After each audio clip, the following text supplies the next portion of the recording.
Très bien, bonjour à tous, bonjour à ceux qui nous rejoignent à travers la diffusion. On est le 24 mars, donc 2024, et nous allons commencer notre culte. La lecture, c'est dans le livre d'Ésaïe, et le prophète fait parler d'Israël et Jacob qui pense que l'Éternel ne voit pas. Et alors il dit, c'est la fin du chapitre 40, c'est le Dieu d'éternité, l'Éternel, qui a créé les extrémités de la terre. Il ne se fatigue point, il ne se lasse point. On ne peut sonder son intelligence. Il donne de la force à celui qui est fatigué, il augmente la vigueur de celui qui tombe en défaillance. Les adolescents se fatiguent et se lassent, et les jeunes hommes chancellent. Mais ceux qui se confient en l'Éternel renouvellent leur force. Ils prennent leur vol comme les aigles. Ils courent et ne se lassent point. Ils marchent et ne se fatiguent point. Et c'est dans la fin du chapitre 40 d'Ésaïe, passage qui nous donne de l'espoir d'avoir cette force qui est égale à nos jours, comme le dit la parole aussi. Courbons-nous devant le Seigneur, prions. Seigneur notre Dieu, nous te louons, nous t'adorons dans cet instant pour qui tu es, le Dieu d'éternité, l'Éternel, le Dieu de l'Alliance, celui qui s'est engagé dans cette œuvre de miséricorde, de sauver un peuple, d'accueillir ce peuple dans ta présence, étant réconcilié par le sang de ce Fils que tu as envoyé.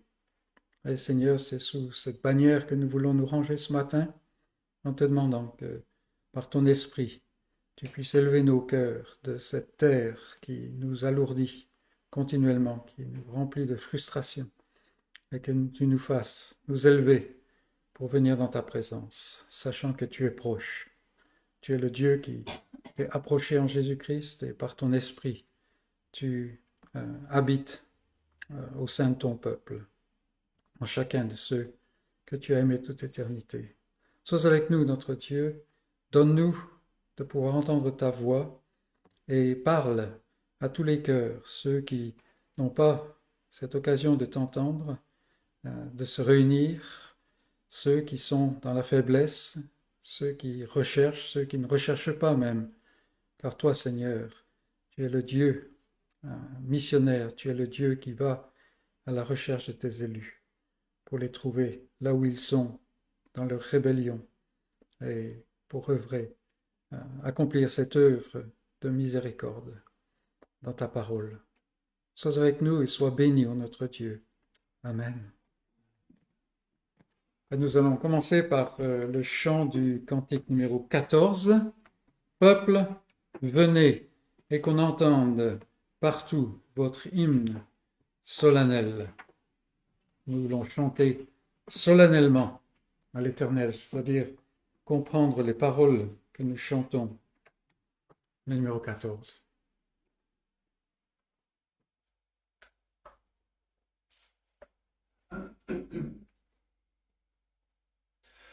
Peuple, venez et qu'on entende partout votre hymne solennel. Quand cris de joie on se répande et que l'on dise à l'Éternel, combien tu te montres terrible, Seigneur, en tout ce que tu fais. L'ennemi longtemps invincible s'abaisse pour avoir la paix. Toute la terre est prosternée au pied de ton trône, Seigneur. Et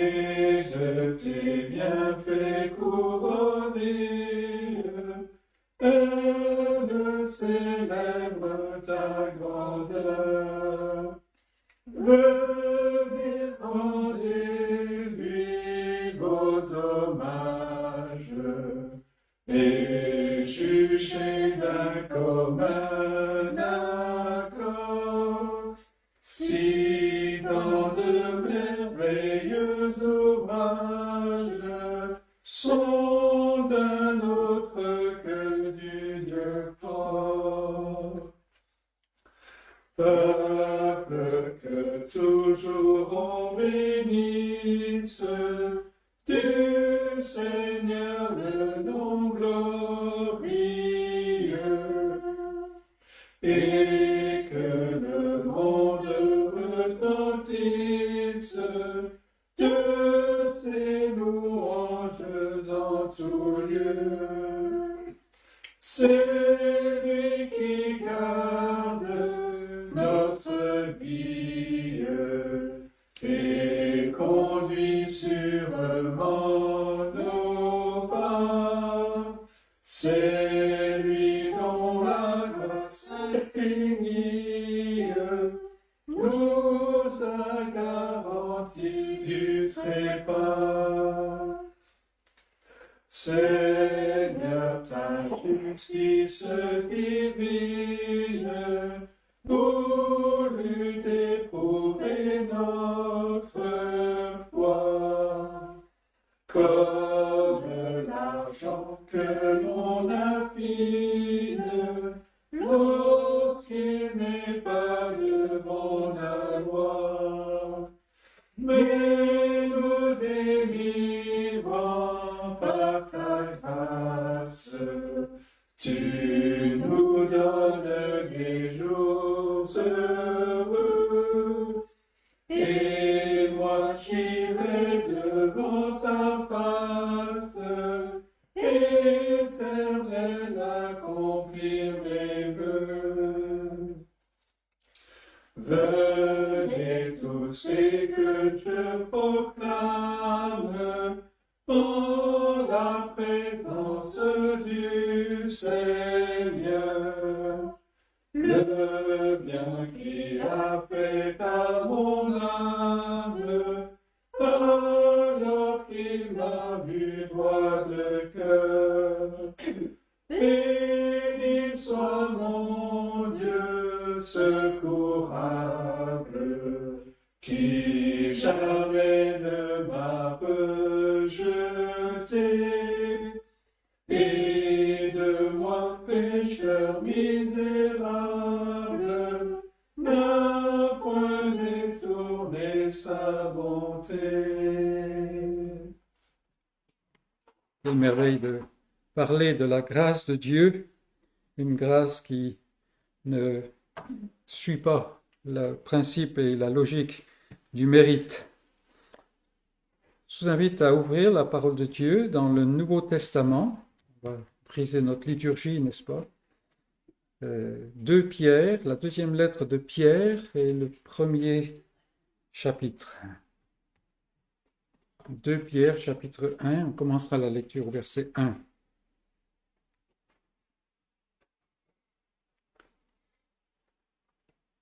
Je donne lecture. Simon Pierre, serviteur et apôtre de Jésus-Christ, à ceux qui ont reçu en partage une foi du même prix que la nôtre, par la justice de notre Dieu et du Sauveur Jésus-Christ. Que la grâce et la paix vous soient multipliées par la connaissance de Dieu et de Jésus notre Seigneur. Sa divine puissance nous a donné tout ce qui contribue à la vie et à la piété, au moyen de la connaissance de celui qui nous a appelés par sa propre gloire et par sa vertu. Celle-ci nous assure, de sa part, les plus grandes et les plus précieuses promesses, afin que par elles, vous deveniez participants de la nature divine, en fuyant la corruption qui existe dans le monde par la convoitise. À cause de cela même, faites tous vos efforts pour joindre à votre foi la vertu, à la vertu la connaissance. À la connaissance, la maîtrise de soi. À la maîtrise de soi, la patience. À la patience, la piété. À la piété, l'amitié fraternelle. À l'amitié fraternelle, l'amour. Car si ces choses sont en vous, et y sont avec abondance, elles ne vous laisseront point oisifs, ni stériles, pour la connaissance de notre Seigneur Jésus-Christ. Mais celui en qui ces choses ne sont point est aveugle. Il ne voit pas de loin, et il a mis en oubli la purification de ses anciens péchés.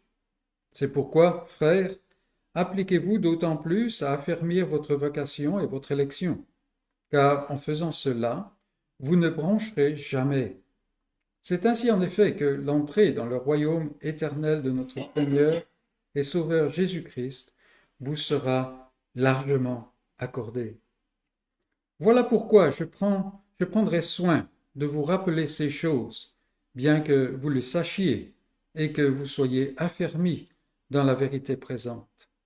Et je regarde comme un devoir, aussi longtemps que je suis dans cette tente, de vous tenir en éveil par des avertissements, car je sais que je la quitterai subitement, ainsi que notre Seigneur Jésus-Christ me l'a fait connaître. Mais j'aurai soin qu'après mon départ, vous puissiez toujours vous souvenir de ces choses. Ici, nous avons donc Pierre, l'apôtre, mais ici le pasteur, qui a ce soin pour ses frères, et il leur rappelle comment est-ce qu'ils peuvent jouir de toute cette liberté qu'ils ont en Christ. Le fait que Christ les a libérés du fardeau de la loi qui, en raison du péché, ne peut pas sauver. Et il montre que c'est la vie, cette vie nouvelle et toutes ces différentes composantes qui permettent aux croyants de vivre la liberté qui est en Christ. Faire des efforts, mais non pas des efforts pour être sauvé, mais des efforts de celui qui est sauvé, afin de pouvoir avoir cette entrée dans le royaume éternel largement accordée. Ça, c'est quelque chose qu'on veut, n'est-ce pas? Et Pierre a ce désir d'encourager ses frères et de laisser un témoignage d'encouragement qui dure encore maintenant. Donc, réjouissons-nous de ces choses et méditons-les de façon à pouvoir vivre avec abondance cette vie que Christ nous a donnée, que Dieu nous a donnée en Christ. Nous allons chanter maintenant au numéro 117, un cantique qu'on connaît bien, 117, chef couvert de blessures. Meurtri par nous pécheurs, chef accablé d'injures, d'opprobre, de douleur. Voilà ce que Christ a subi de la part de ceux qu'il est venu sauver. 117.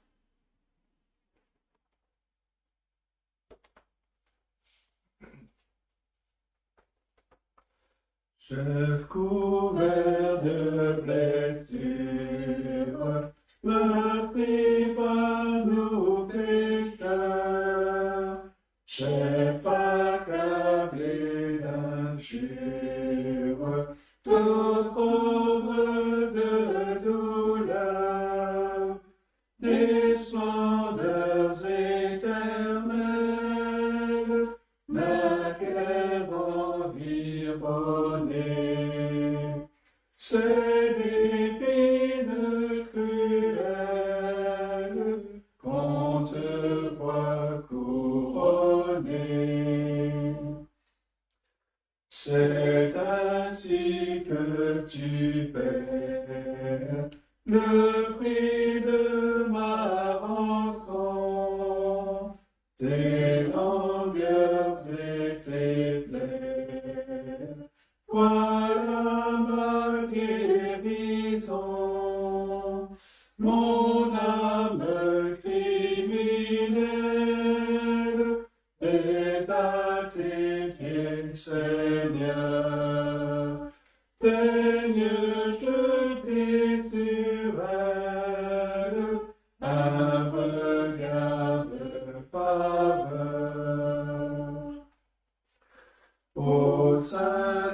de ma misère, sauvé par ton amour. Pour toi, que puis-je faire? Que t'offrir en retour? As-tu-moi, Dieu suprême, prends à jamais mon cœur, qu'il te serve et qu'il t'aime, plein d'une sainte ardeur.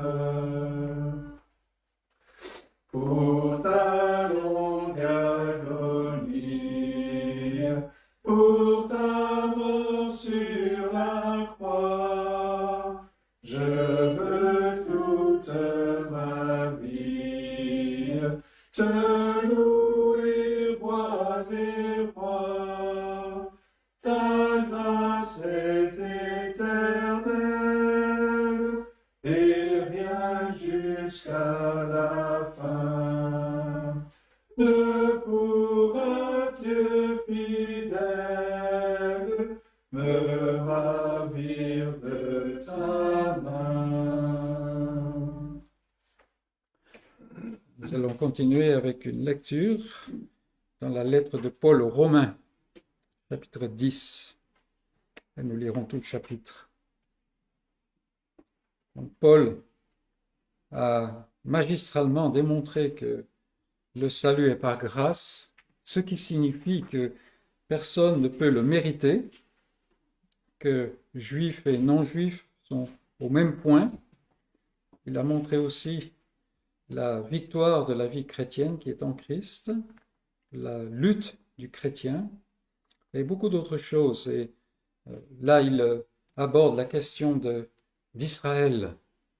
Qu'est-ce que Dieu fait en Christ? Et il montre comme quoi le centre du dessein de Dieu, c'est l'élection, ce qu'il appelle l'élection. Donc, Romains chapitre 10, verset 1. Frères, le vœu de mon cœur et ma prière à Dieu pour eux, c'est qu'ils soient sauvés. Je parle des Juifs là. Je leur rends le témoignage qu'ils ont du zèle pour Dieu, mais sans intelligence, ne connaissant pas la justice de Dieu et cherchant à établir leur propre justice. Ils ne se sont pas soumis à la justice de Dieu. Car Christ est la fin de la loi pour la justification de tous ceux qui croient. En effet, Moïse définit ainsi la justice qui vient de la loi. L'homme qui mettra ces choses en pratique vivra par elles. Mais voici comment parle la justice qui vient de la foi. Ne dis pas en ton cœur, qui montera au ciel? C'est en faire descendre Christ. Ou, qui descendra dans l'abîme? C'est faire remonter Christ entre les morts. Que dit-elle donc? La parole est près de toi, dans ta bouche et dans ton cœur. Or, c'est la parole de la foi que nous prêchons. Si tu confesses de ta bouche le Seigneur Jésus, et si tu crois dans ton cœur que Dieu l'a ressuscité des morts, tu seras sauvé. Car c'est en croyant du cœur qu'on parvient à la justice, et c'est en confessant de la bouche qu'on parvient au salut, selon ce que dit l'Écriture. Quiconque croit en lui ne sera point confus. Il n'y a aucune différence, en effet, entre le juif et le grec, puisqu'ils ont tous un même Seigneur, qui est riche pour tous ceux qui l'invoquent. Car quiconque invoquera le nom du Seigneur, sera sauvé. Verset 14. Comment donc invoqueront-ils celui en qui ils n'ont pas cru? Et comment croiront-ils en celui dont ils n'ont pas entendu parler? Et comment en entendront-ils parler s'il n'y a personne qui prêche? Et comment y aura-t-il des prédicateurs s'ils ne sont pas envoyés? Selon qu'il est écrit, qu'ils sont beaux les pieds de ceux qui annoncent la paix, de ceux qui annoncent de bonnes nouvelles. Mais tous n'ont pas obéi à la bonne nouvelle. Aussi Ésaïe dit-il, « Seigneur, qui a cru à notre prédication ?» Ainsi, la foi vient de ce qu'on entend, et ce qu'on entend vient de la parole de Christ. Mais je dis, n'ont-ils pas entendu? Au contraire, Leur voix est allée par toute la terre, et leur parole jusqu'aux extrémités du monde. Mais je dis, Israël ne l'a-t-il pas su? Moïse le premier dit, j'exciterai votre jalousie par ce qui n'est point une nation. Je provoquerai votre colère par une nation sans intelligence. Et Ésaïe pousse la hardiesse jusqu'à dire, j'ai été trouvé par ceux qui ne me cherchaient pas. Je me suis manifesté à ceux qui ne me demandaient pas. Mais au sujet d'Israël, il dit, j'ai tendu mes mains tout le jour vers un peuple rebelle et contredisant. Et c'est là la parole de Dieu. Et Paul ici montre bien que ce salut en Christ vient par la grâce de Dieu. Et Dieu fait entendre cette voix continuellement. Il envoie ses prédicateurs, il envoie ceux qui partagent. Et on s'aperçoit que quand quelqu'un est touché véritablement par l'Évangile, par le message du salut par grâce en Jésus-Christ seul, cette personne, un des premiers signes, veut le partager. Veut le partager. Et c'est quelque chose d'important à garder à l'esprit ici. Mais Paul montre bien que Christ, en fait, a accompli la loi. Ayant accompli la loi, il introduit une nouvelle alliance, cette alliance qui est éternelle, l'alliance de grâce, où ce ne sont plus les œuvres qui peuvent permettre d'entrer dans la présence de Dieu, mais c'est la foi dans la promesse que Dieu a donnée en Christ. Et donc réjouissons-nous d'être dans cette nouvelle alliance, dans cette alliance spirituelle qui est là. Et je vous invite maintenant à tourner vers le cantique numéro 21 pour notre prochain cantique 21. Entonnons un nouveau cantique à la gloire du Dieu des cieux, car son pouvoir est magnifique et son bras est victorieux. Christ a remporté la victoire pour son peuple. Numéro 21.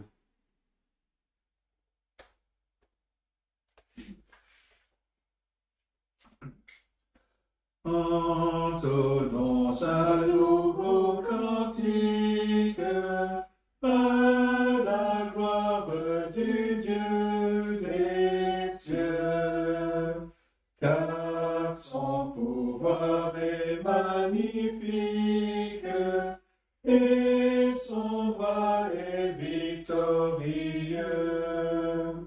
Par son peuple il a fait connaître ses fidèles compassions. Sa justice a daigné paraître pour nous devant les nations. Dieu de sa bonté secourable, daigne aujourd'hui se souvenir, selon sa promesse immuable, il veut encore nous maintenir. Le salut que Dieu nous envoie jusqu'au bout du monde, c'est vu que d'une vive et sainte joie l'univers entier soit ému. Que des mers les flots retentissent et les voix de tous les humains. Que les montagnes applaudissent, que les fleuves battent des mains. Car il vient vers ta créature, il vient dans sa fidélité,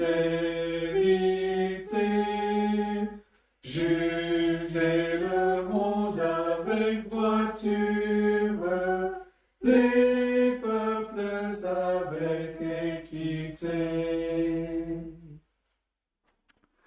Prions, Seigneur. Ô notre Dieu, combien il est bon de pouvoir passer du temps à méditer sur ta grande bonté et ta grande fidélité.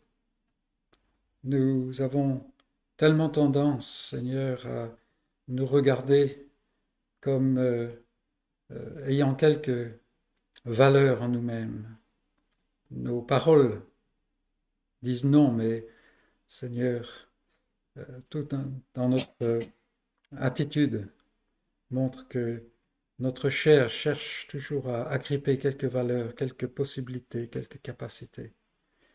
Mais tout vient de toi. Tu es celui qui, de toute éternité, Seigneur, exerce cette miséricorde, vise cette œuvre de compassion, de toucher les cœurs.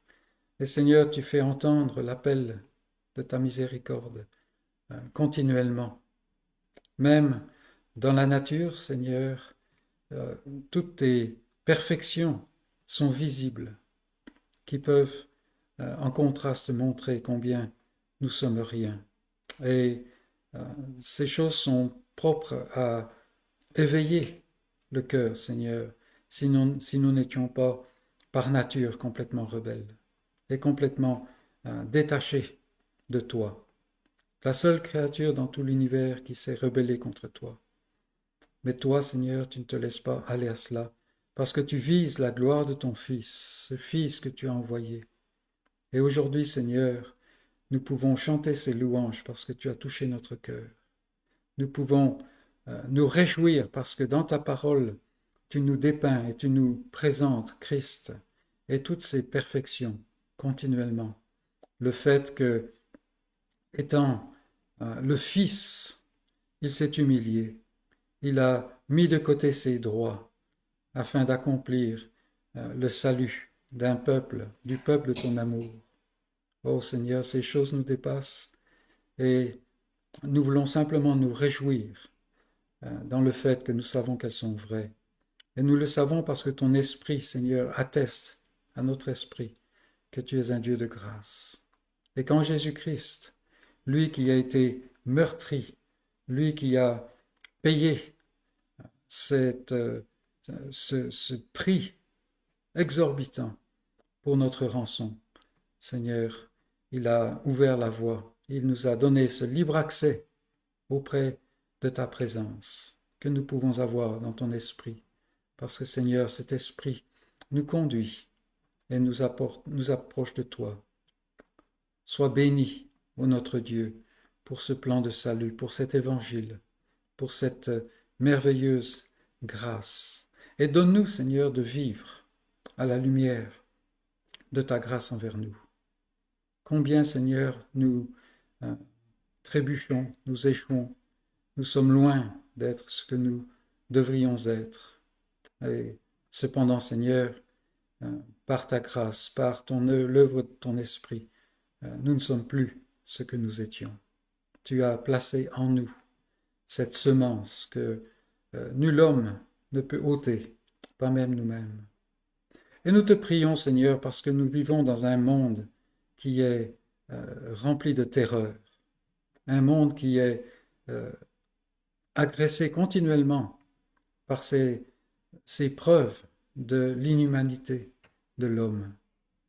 Et Seigneur, nous sommes entourés de gens, certains nous sont proches, certains nous connaissons, nous passons du temps avec, et Seigneur, ils sont complètement à la fois désarmés et en même temps, Seigneur, remplis de rébellion. Et nous voyons cette incohérence totale, et nous te prions pour ceux qui nous entourent. Seigneur, répands la connaissance de Jésus-Christ. Fais-le à travers ton Église, fais-le à travers ta parole et par tous les moyens, Seigneur. Donne à ceux que nous connaissons et ceux que nous aimons, Seigneur, de voir Christ, ce Christ qui est venu et qui a ouvert la voie. Et par ton esprit, Seigneur, produis cette vie nouvelle dans les cœurs. Nous avons le cœur qui est appesanti à voir ceux qui nous entourent complètement indifférents aux choses qui t'appartiennent, à ces choses spirituelles, à la réalité de la vie. Elles sont désarçonnées par toutes les blessures de la vie, sans aucune réponse, sans aucune espérance, sans Christ. Et Seigneur, dans ce monde qui passe, permets-nous, donne-nous de pouvoir partager cette connaissance de Jésus-Christ. Et donne à ta parole la puissance pour aller percer les cœurs jusqu'au plus profond. Nous te prions en particulier pour nos familles, ceux de nos familles qui ne te connaissent pas. Il y en a même qui se posent des questions et qui posent des questions. Oh, nous te prions, Seigneur, ne laisse pas le ferment qui les a amenés à poser ces questions, ne permets pas que ces choses passent sans être résolu par la puissance de ton esprit. Et donne, Seigneur, à ceux qui cherchent de trouver.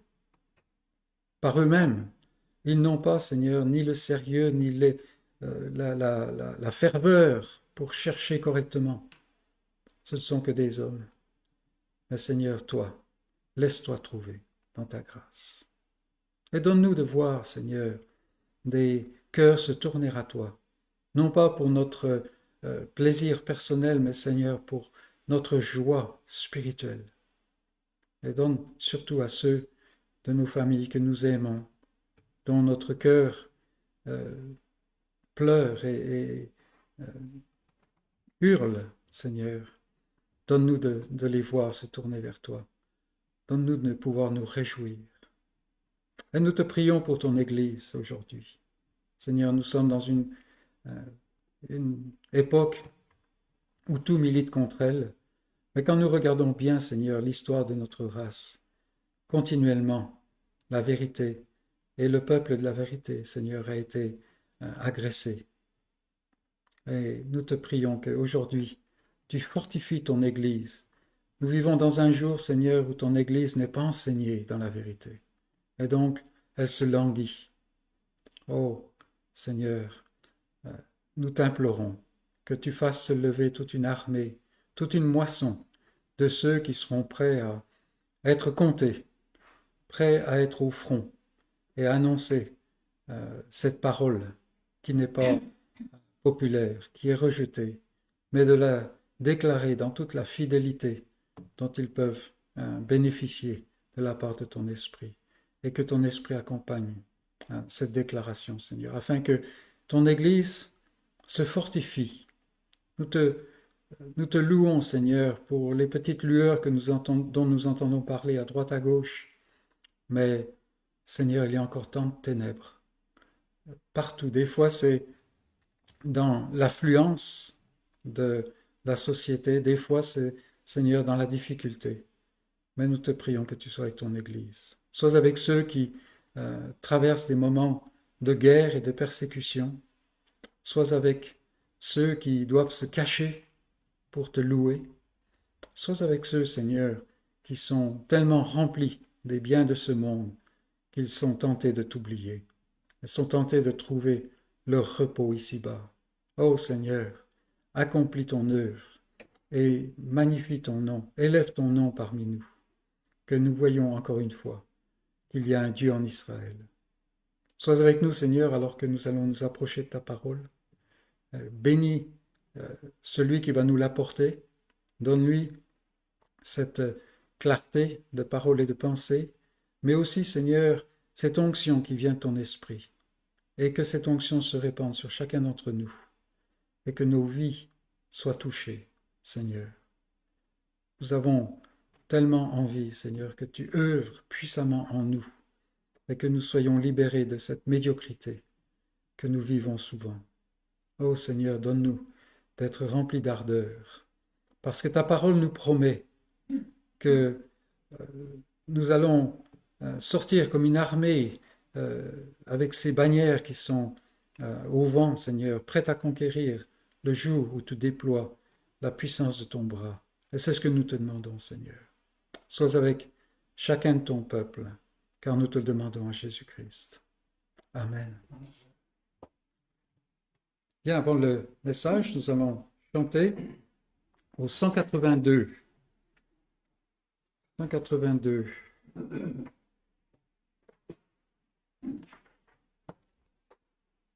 Pour triompher dans les combats. Voilà la question, n'est-ce pas? C'est la parole du Seigneur qui est l'arme. Le 182.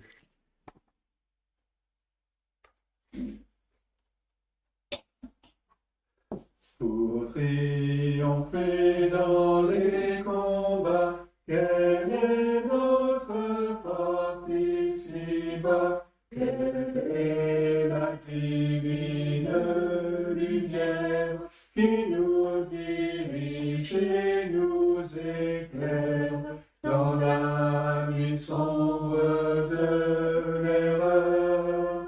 C'est la parole du Seigneur. Quel est le glaive à deux tranchants dont les coups sont assez puissants pour briser l'arme la plus dure et malgré la plus forte armure pour pénétrer jusque au cœur. C'est la parole du Seigneur. Quel est ce chant paisible et doux qui d'en haut venant jusqu'à nous parle de grâce et de clémence, réveillant nos cœurs l'espérance et console notre douleur. C'est la parole du Seigneur. Sainte parole habite en moi, éclaire et ranime ma foi. Dans les combats, sois ma défense, dans les dangers, ma délivrance, et que par toi je sois vainqueur. Sainte parole du Seigneur.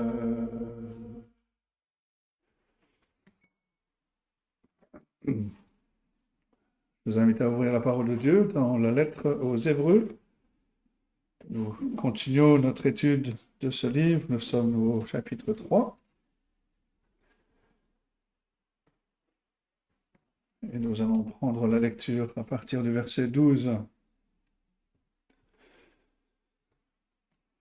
Hébreux chapitre 3, à partir du verset 12. Et voici la parole de Dieu. Prenez garde, frères, que quelqu'un de vous n'ait un cœur mauvais et incrédule, au point de se détourner du Dieu vivant. Mais exhortez-vous les uns les autres chaque jour, aussi longtemps qu'on peut dire aujourd'hui, afin qu'aucun de vous ne s'endurcisse par la séduction du péché. Car nous sommes devenus participants de Christ, pourvu que nous retenions fermement jusqu'à la fin l'assurance que nous avions au commencement, pendant qu'il est dit « Aujourd'hui, si vous entendez sa voix, n'endurcissez pas vos cœurs comme lors de la révolte. » Qui furent en effet ceux qui se révoltèrent après avoir entendu sa voix, sinon tous ceux qui étaient sortis d'Égypte sous la conduite de Moïse, et contre qui Dieu fut-il irrité pendant 40 ans, sinon contre ceux qui péchèrent et dont les cadavres tombèrent dans le désert. Et à qui jura-t-il qu'il n'entrerait pas dans son repos, sinon à ceux qui avaient désobéi. Aussi voyons-nous qu'ils ne purent y entrer à cause de leur incrédulité. Et jusque-là, la parole de Dieu. Nous sommes dans cette partie de la lettre aux Hébreux, où l'auteur avertit ses lecteurs, et il le fait avec un cœur de pasteur. Son souci, quand il écrit cette grande exposition, était un souci pastoral. Et on le voit très clairement dans ce passage, comme celui-ci, au chapitre 3. Et il exprime ici sa crainte, comme il le dit au verset 13, qu'aucun de vous ne s'endurcisse par la séduction du péché. Son but, en écrivant, c'est pas seulement dénoncer une doctrine aussi précieuse soit-elle, mais c'est d'appliquer son enseignement, de l'apporter avec force à ses lecteurs, afin qu'ils persévèrent dans la foi, en particulier dans les moments difficiles. La pensée de perdre même un membre de ce troupeau à cause de l'incrédulité est suffisante pour motiver l'auteur dans ses exhortations assez fortes. Cet accent explique la répétition du thème principal de ce chapitre 3, ce verset qui revient: aujourd'hui, si vous entendez sa voix, n'endurcissez pas vos cœurs comme lors de la révolte. Et on l'a vu la dernière fois, la révolte, la rébellion dont il parle est celle qui est enregistrée en Exode 17, en Nombre 14, quand les Israélites ont refusé de faire confiance à l'Éternel pendant leurs épreuves dans le désert, après que Moïse les ait conduits hors du pays d'Égypte, hors de leur esclavage. Après cette délivrance d'Égypte et la traversée de la mer Rouge, Dieu a dirigé les Israélites sur des chemins difficiles dans le désert pour tester leur foi, leur confiance en lui. Ces épreuves, on l'a souligné, sont analogues à cette vie présente que nous vivons, où nous allons subir des épreuves, des tentations qui, elles aussi, vont révéler la qualité de notre foi. Et les Israélites étaient lassés par la faim, par le danger, par la fatigue, et n'ont pas cru dans la parole de Dieu qui leur a été adressée à travers Moïse. Et en s'inspirant de cet exemple, l'auteur de cette lettre aux Hébreux veut avertir ses lecteurs de persévérer et les encourager à persévérer, les avertir de ne pas abandonner, de ne pas échouer, surtout quand on a le Seigneur Jésus-Christ qui est ressuscité, qui est glorifié comme notre chef et qui nous accompagne pendant ce pèlerinage sur terre. Et l'auteur donc continue dans ce passage que nous venons de lire à partir du verset 12, il continue son argumentation qu'il avait commencé dans les versets précédents. Et il continue de parler de la rébellion contre Dieu. C'est le premier point. Et dans ce point, on a 3 sous-points. Il enseigne 3 leçons à partir de cette génération d'Israélites. La première, c'est qu'un bon début ne garantit pas une bonne fin. On le voit au verset 16. Qui furent en effet ceux qui se révoltèrent après avoir entendu sa voix, sinon tous ceux qui étaient sortis d'Égypte sous la conduite de Moïse. Ces gens avaient vu les grands miracles que Dieu a opérés en Égypte. Ils avaient vu la séparation de la mer Rouge, quelque chose d'extraordinaire. Et pourtant, quand ils ont commencé à éprouver des difficultés, ils se sont détournés, révoltés contre Dieu. Même le plus impressionnant des débuts ne garantit pas une persévérance dans la foi. Et on voit combien peu on peut compter sur des expériences émotionnelles qu'on a eues dans la vie. Beaucoup de personnes comptent sur un événement émotionnel dans le passé, un moment où ils ont récité une certaine prière, un moment où peut-être ils se sont avancés suite à un appel qui a été lancé. Aucun d'entre nous n'aura jamais une expérience aussi vivante que cette génération d'Israélites. Mais leur bon commencement ne pouvait jamais remplacer une confiance quotidienne dans le Seigneur pour une longue marche dans la foi. Alors certains vont objecter que cela entre en conflit avec l'enseignement biblique de la sécurité éternelle. La Bible enseigne que tous ceux qui font véritablement confiance au Seigneur peuvent avoir cette confiance en sa pleine suffisance en tant que notre Sauveur. Jean 10, verset 28, « Je leur donne la vie éternelle, elles ne périront jamais, personne ne les ravira de ma main. » Mais on doit se rappeler que lorsque le Seigneur Jésus prononce ces paroles, Judas Iscariote était présent. Mais parce qu'il n'avait pas la foi, la promesse n'était pas pour lui. Si on veut l'assurance de notre salut, notre foi doit persévérer dans l'épreuve. Si, comme l'apôtre Pierre le dit dans ce passage qui a été lu tout à l'heure, si on veut affermir notre vocation, notre élection, alors on doit porter le fruit. La vie doit se manifester. Elle se manifeste par le fruit du salut, le fruit de l'esprit. Si notre confiance est dans le Seigneur Jésus-Christ, dans lui seul, alors on peut être sûr de notre salut. Mais ce passage, c'est un avertissement contre toute complaisance dans notre foi. Un commentateur résume l'enseignement biblique au sujet de la persévérance. Il dit « Certains parlent comme s'il n'était pas nécessaire pour un chrétien de persévérer dans cette espérance, au motif que, puisque Dieu persévère avec nous, notre persévérance est inutile. Nous sommes sauvés et nous le serons quoi que nous fassions. » Cela n'est pas enseigné dans la Bible. Il est vrai que Dieu persévère. Il est vrai qu'une fois qu'il a commencé une bonne œuvre en nous, il continuera à l'accomplir jusqu'au jour de Jésus-Christ. Mais parce qu'il persévère, nous persévérerons aussi. Il est terrible de lire que tous ceux que Moïse a conduits hors d'Égypte se sont rebellés contre le Seigneur. Il y a deux exceptions qu'on connaît, Josué et Caleb. Mais même après un si grand commencement comme l'Exode, tout le peuple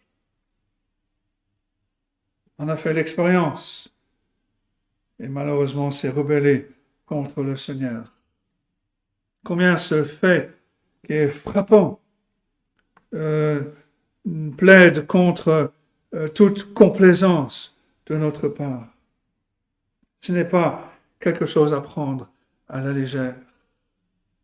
La deuxième chose, on apprend ici combien il est terrible de s'endurcir contre Dieu.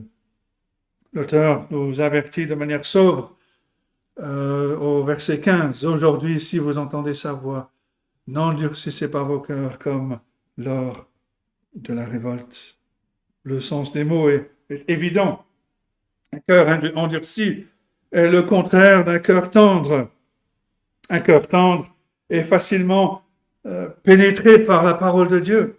Il est facilement impressionné par l'enseignement de la parole de Dieu. Il est ému par l'amour de Dieu. Il est touché, il est conquis par les grandes œuvres de rédemption de la part de Dieu.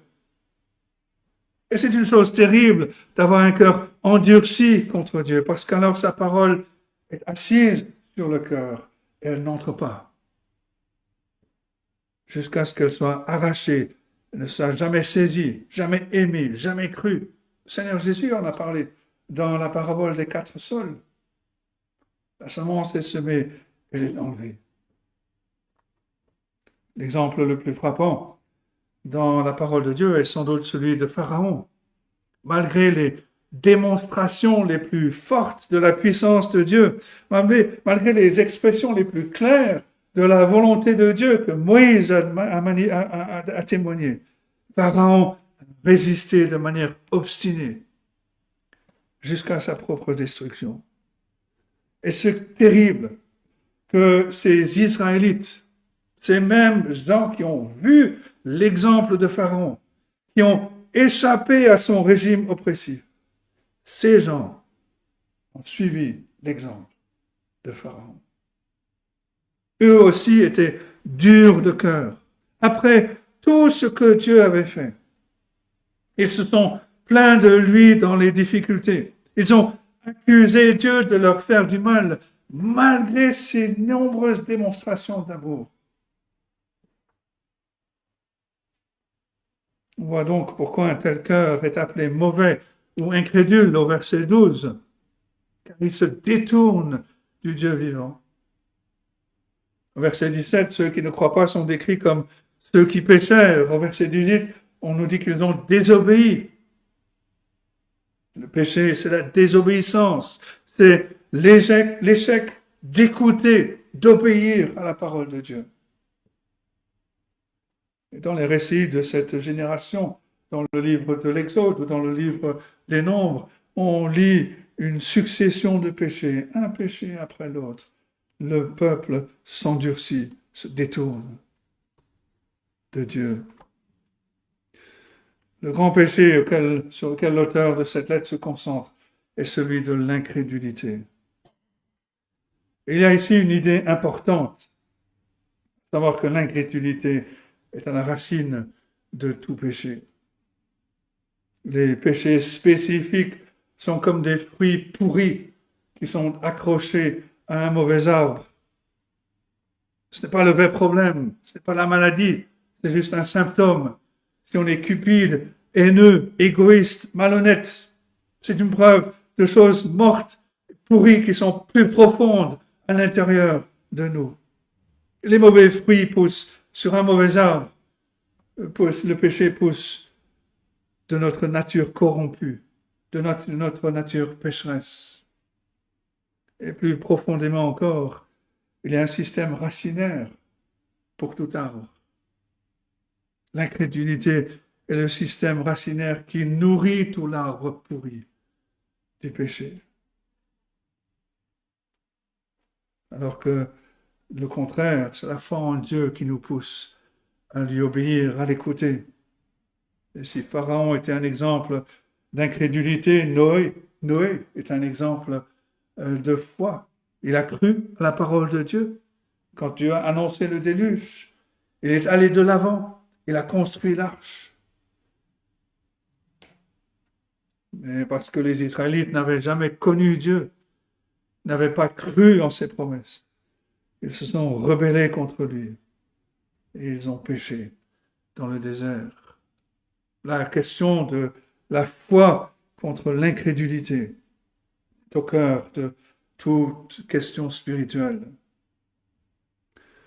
Notez que le manque de preuves n'est pas la cause de l'incrédulité. Ces Israélites avaient toutes les preuves que l'on pouvait désirer, mais parce que leur cœur était dur, les preuves n'ont pas suscité la foi. De même, les gens aujourd'hui ne rejettent pas le Seigneur Jésus-Christ pour des raisons philosophiques, mais pour des raisons morales. Ils rejettent la parole de Dieu parce qu'ils ont un amour plus grand pour le péché. Et leur amour pour le péché exige une dureté de cœur envers la parole de Dieu. La philosophie, elle vient plus tard. Ce n'est que le fruit de la dureté de cœur envers la parole de Dieu, le fruit de l'amour pour le péché. Et c'est ce qu'on retrouve avec cette génération d'Israélites, un durcissement du cœur que l'auteur de cette lettre aux Hébreux désire que nous évitions. La troisième chose que nous pouvons souligner, c'est que l'auteur de cette lettre nous oblige à faire face à la réalité de la colère de Dieu contre le péché. Verset 17 nous dit que Dieu a été irrité contre ceux qui ont péché dans l'incrédulité. Verset 18, on lit qu'à cause de leur attitude, Dieu a juré qu'il n'entrerait jamais dans son repos. Et dans les deux cas, on voit la colère de Dieu contre le péché. Aujourd'hui, beaucoup de personnes considèrent la colère comme une réponse inappropriée de la part de Dieu face au péché. Ils disent que Dieu devrait être plus comme nous. Il ne devrait pas prendre le péché avec autant de sérieux. Mais contrairement à nous, Dieu est parfaitement saint, parfaitement pur. Sa colère brûle contre le péché. Ses yeux sont trop purs pour voir le mal. Quand on parle de la colère de Dieu, on ne veut pas dire que Dieu fait une crise de colère, mais plutôt que la colère de Dieu est sa réponse délibérée dans son jugement contre le péché et contre les pécheurs. Dans son livre Connaître Dieu, J.I. Packer écrit ceci: toutes les colères de Dieu sont justes. Si Dieu prenait autant de plaisir au mal qu'au bien, serait-il un bon Dieu? Si Dieu ne luttait pas contre le mal dans ce monde qui est le sien, serait-il moralement parfait? Non, bien sûr. Eh bien, ce que la Bible appelle la colère de Dieu est précisément cette réaction au mal qui fait nécessairement partie de la perfection morale de Dieu.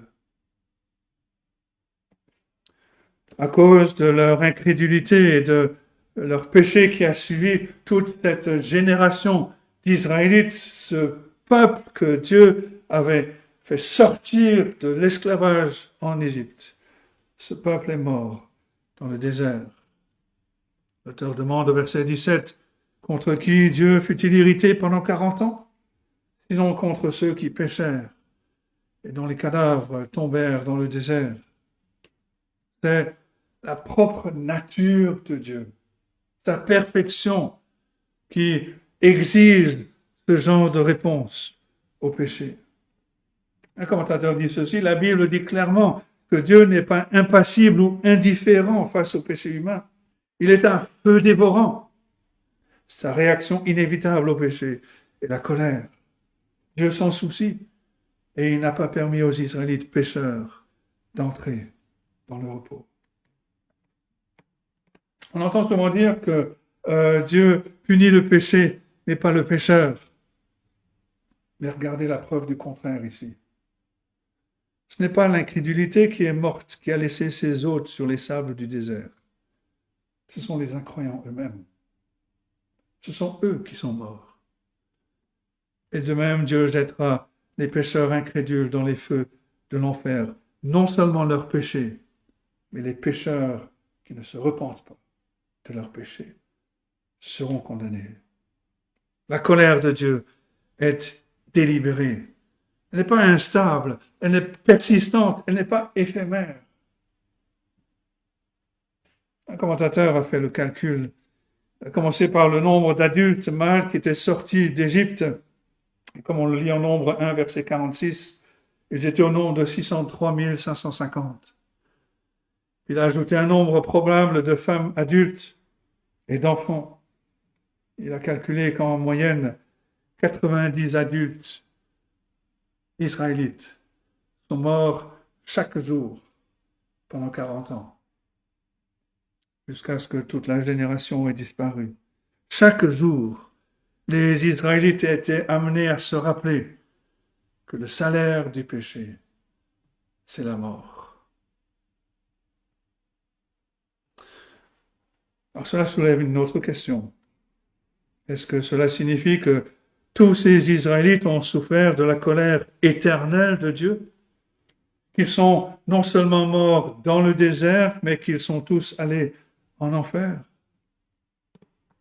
Alors d'une part, la mort de ces Israélites incrédules est certainement destinée à indiquer la colère de Dieu dans le jugement plus grand, qui enverra les hommes et les femmes en enfer pour toujours lors du jugement dernier.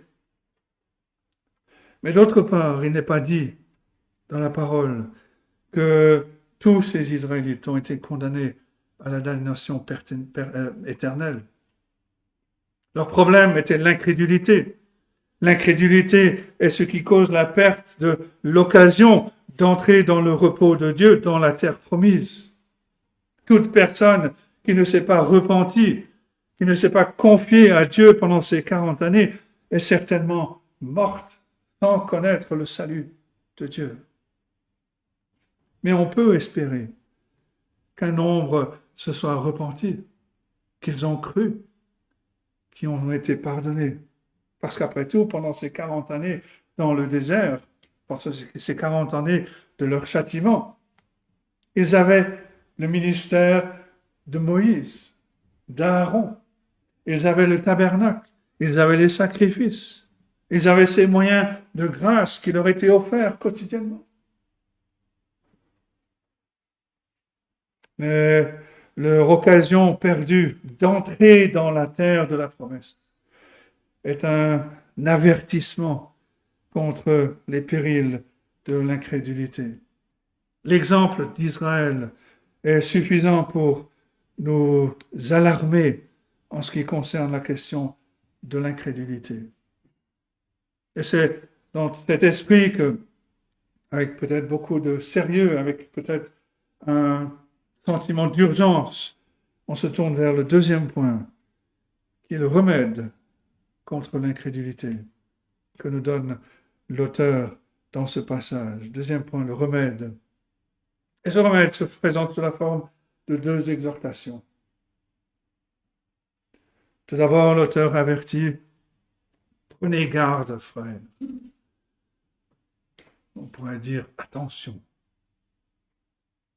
Et à cela, il résulte au verset 13, exhortez-vous les uns les autres, chaque jour. C'est une excellente instruction pour nous aujourd'hui. On doit exercer une garde vigilante sur nos propres cœurs, mais aussi venir à côté des autres frères et sœurs dans l'Église pour les exhorter à faire de même. Jean Calvin explique pourquoi cela est nécessaire. Il dit, comme par nature, nous sommes enclins au mal, nous avons besoin de diverses aides pour nous retenir dans la crainte de Dieu.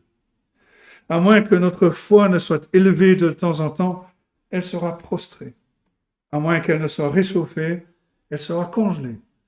À moins qu'elle ne soit réveillée, elle deviendra torpide. L'auteur de la lettre voudrait que nous nous stimulions les uns les autres par des exhortations mutuelles, afin que Satan ne se glisse pas dans nos cœurs et par ses erreurs nous éloigne de Dieu. Le terme grec qui est utilisé, qui est traduit par exhorter, est le terme parakaleo, un terme qui veut dire, d'une part, encourager, réconforter, consoler, mais ça veut aussi dire inviter, interpeller, persuader, ou même implorer. Et l'image est donc que l'on doit se côtoyer chaque jour, nous dit l'auteur, pour s'exhorter mutuellement dans la pratique de la foi chrétienne. La vie chrétienne n'est pas une activité individuelle, c'est une activité d'équipe. C'est ensemble que nous partageons les luttes, les fardeaux, que l'on pourra porter les fardeaux des uns des autres, que l'on pourra s'encourager mutuellement.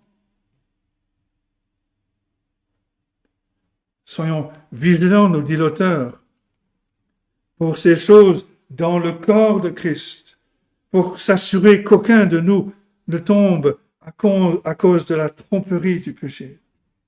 Tant qu'il est dit aujourd'hui, c'est-à-dire dans cette ère présente d'épreuves, avec des opportunités, mais aussi des dangers, comme ceux auxquels les Israélites ont fait face. Veillons, exhortons-nous les uns les autres dans les choses de la foi. On doit surveiller, nous dit l'auteur, la tromperie du péché. Et la Bible attribue cette étiquette à un certain nombre de choses. Elle parle souvent de faux enseignants qui nous égareraient par leur tromperie. L'apôtre Paul met en garde contre eux dans sa lettre aux Romains, chapitre 16, verset 18. De tels hommes ne servent point Christ notre Seigneur, mais leur propre ventre.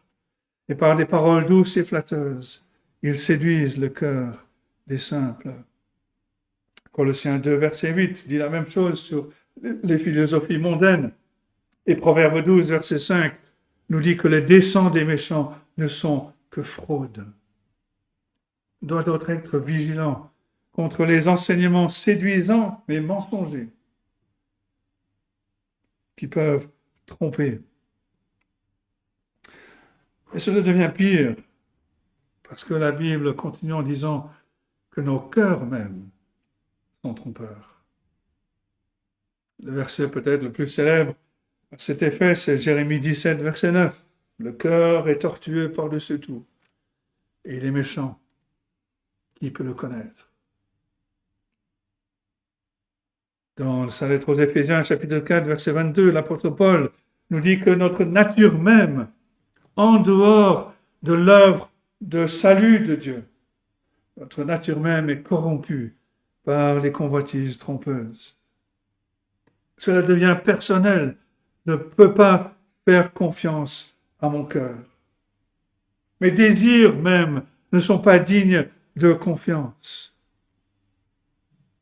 Et celui qui est sage se rend compte que c'est la réalité, que les choses pour lesquelles on aspire sont souvent des choses qui sont vaines, parfois même idolâtres. Et par conséquent, il va chercher l'exhortation des frères et des sœurs dans le Seigneur. Et plus menaçant encore, c'est la présence d'un trompeur réel qui est en liberté dans ce monde pour encore un temps. Le diable est un grand séducteur qui trompe les hommes et les femmes dans la folie, dans l'incrédulité, comme il a séduit Ève dans le jardin. Il se déguise même en ange de lumière. 2 Corinthiens 11, 14. Et puis il y a le péché lui-même, dont l'une de ses qualités est que le péché est trompeur. On ne peut pas et on ne doit pas jouer avec le péché. Sinon, il est entraîné, on est piégé. Je peux prendre un exemple qui est malheureusement bien répandu dans ce monde aujourd'hui. Un homme qui est tenté de quitter sa femme et ses enfants pour une autre femme. Le péché semble séduisant. Elle est tellement plus merveilleuse que la femme ordinaire dont il s'est lassé. Elle l'admire tellement. Elle joue avec son ego. Elle serait mieux pour lui, même si elle brise les tabous. Lui, il serait mieux, il serait plus heureux avec elle, même si c'est dans l'adultère. Les gens autour comprendront, ils vont s'en remettre. Ses enfants, finalement, seront heureux pour lui.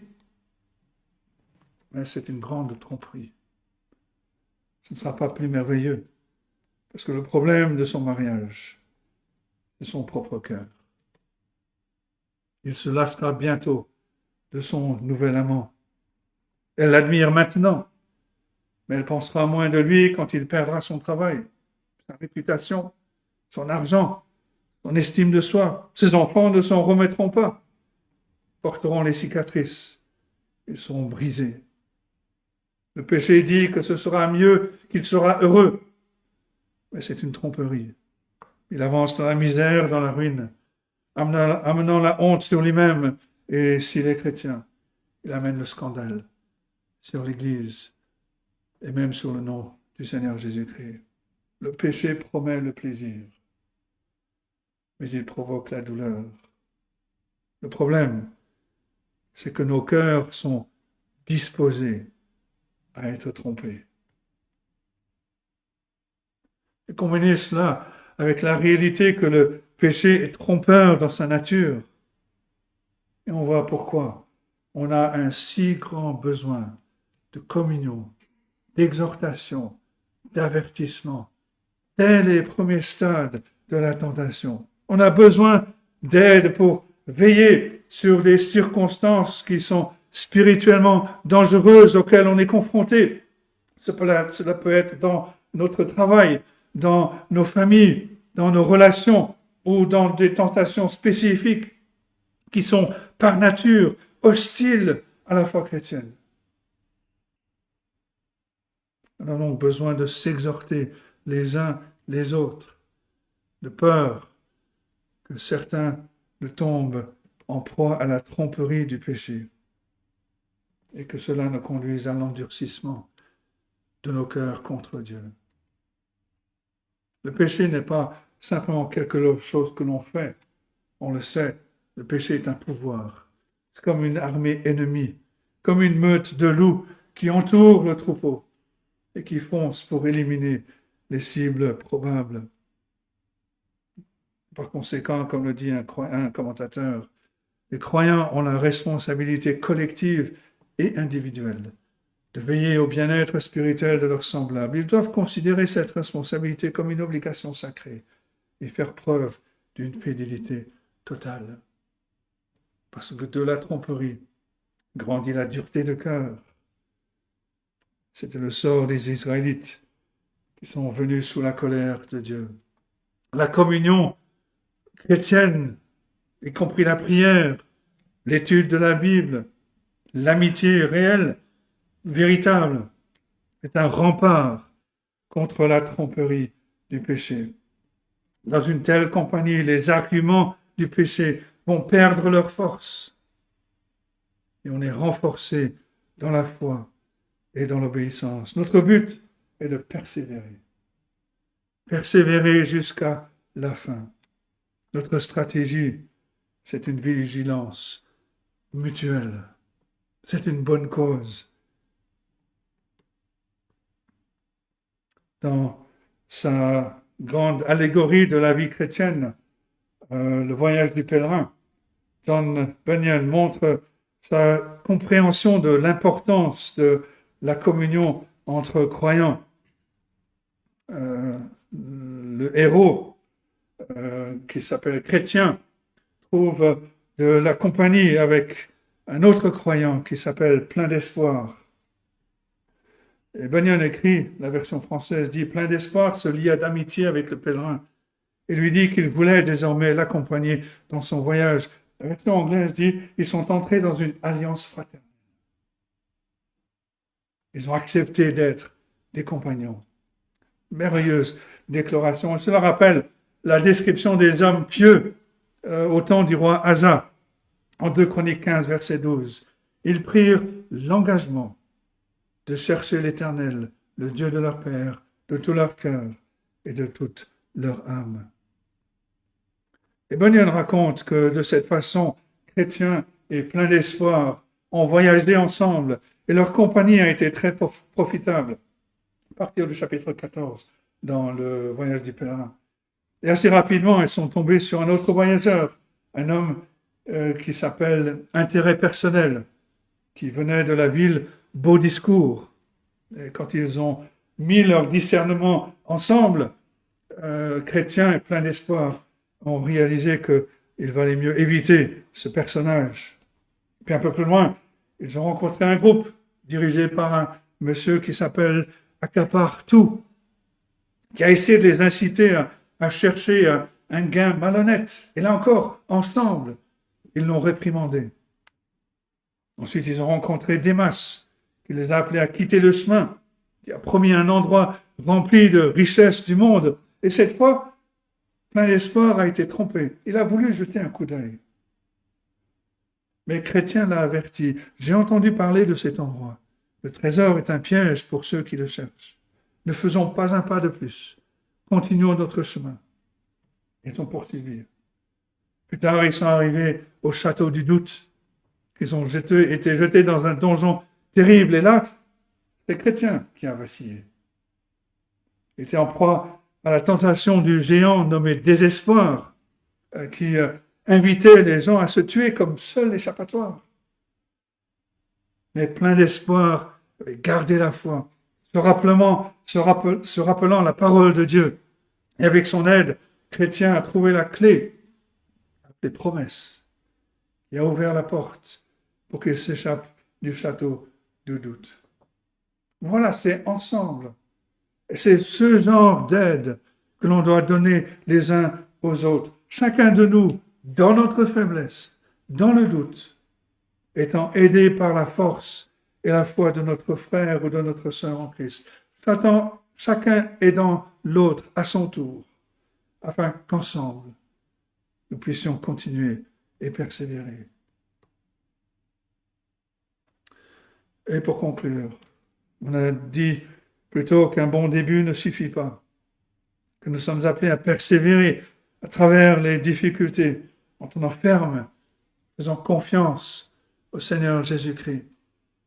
pour notre salut. L'auteur le répète dans son résumé du verset 14, car nous sommes devenus participants de Christ, pourvu que nous retenions fermement jusqu'à la fin l'assurance que nous avions au commencement. C'est la persévérance qui met à l'épreuve, qui prouve, qui démontre le fait que nous sommes vraiment unis à Christ. Mais notez ce que nous devons garder jusqu'à la fin. Verset 14. L'assurance que nous avions au commencement. De quelle assurance s'agit-il? Ce n'est pas une assurance dans nos propres œuvres ou dans nos propres forces, mais c'est l'assurance de la puissance du salut qui est en Jésus-Christ. C'est notre assurance originelle, c'est-à-dire le message même de l'Évangile qui nous a sauvés en premier lieu. C'est ce dont nous avons besoin pour persévérer jusqu'à la fin. L'Évangile n'est pas un message que nous devons entendre une seule fois au début de la vie chrétienne. L'Évangile qui fait de nous des chrétiens, la bonne nouvelle de notre Seigneur Jésus-Christ qui a été crucifié, qui est ressuscité, qui est à la gloire de Dieu. C'est cet Évangile qui nous garde dans la foi. Ce que nous devons faire, nous dit l'auteur, c'est de proclamer l'Évangile les uns aux autres. Avec fidélité, nous rappelant tout ce que Dieu a accompli pour nous en Jésus-Christ, tout ce que cela signifie, toutes les implications, afin que nous ne reposions pas sur nous-mêmes, mais que nous nous reposions sur le Seigneur Jésus-Christ et lui seul, et sur la grâce que Dieu nous a manifestée en Jésus-Christ, et qu'aucun de nous ne soit endurci par la tromperie du péché. Prenez garde, frères, que quelqu'un de vous n'ait un cœur mauvais et incrédule au point de se détourner du Dieu vivant, mais exhortez-vous les uns les autres chaque jour, aussi longtemps qu'on peut dire aujourd'hui, afin qu'aucun de vous ne s'endurcisse par la séduction du péché, car nous sommes devenus participants de Christ, pourvu que nous retenions fermement jusqu'à la fin l'assurance que nous avions au commencement. Que Dieu nous aide à comprendre des choses qui nous aident à les méditer, à les vivre, et qu'il bénisse sa parole dans le cœur.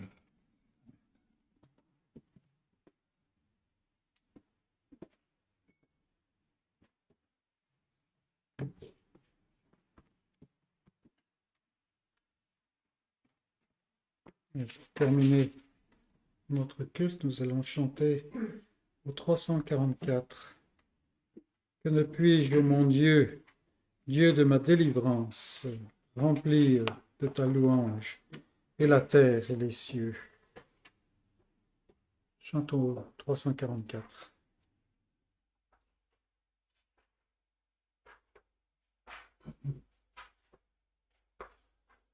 Que ne puis-je, mon Dieu, Dieu de ma délivrance, remplir de ta louange, et la terre et les cieux, les prendre pour témoins de ma reconnaissance, et dire au monde entier combien je suis heureux.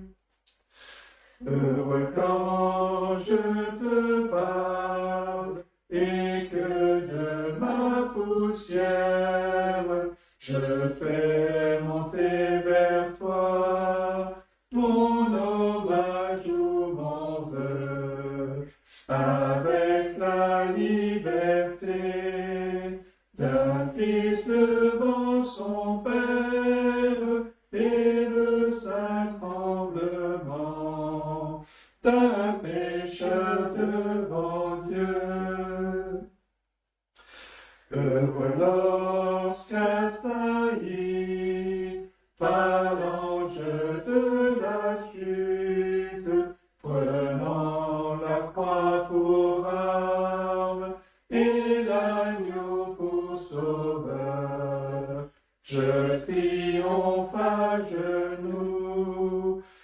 et sors de cette lutte, vainqueur mais tout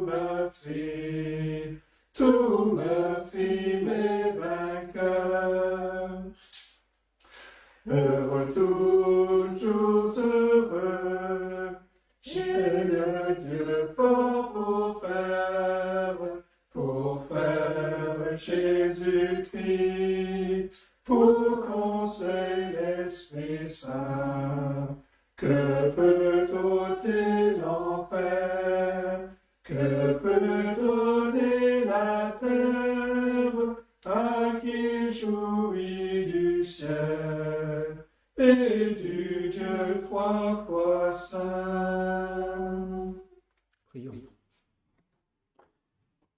Seigneur notre Dieu, nous t'implorons que tu gardes avec nous cette union qui est en Jésus-Christ, de nous donner de vivre proche de toi, de marcher selon ta volonté, de suivre ta parole, de désirer entendre ta voix continuellement. Et donne-nous, Seigneur, d'être ensemble, à nous exhorter les uns les autres, à marcher sur ce droit chemin, ce chemin qui est resserré, mais qui mène à la vie. Et Seigneur, nous te demandons de nous donner toute la puissance de ton esprit pour t'apporter gloire, pour être réjoui et conscient de ce bonheur éternel qui est le nôtre en Jésus-Christ. Et donne-nous de lever les yeux, d'être remplis d'espérance, parce que Jésus-Christ, ton Fils, notre Seigneur, revient. Ô Seigneur, sois tout proche de nous te prions, en Jésus-Christ. Amen. Bien, notre culte est terminé. Bon dimanche à chacun et bonne semaine.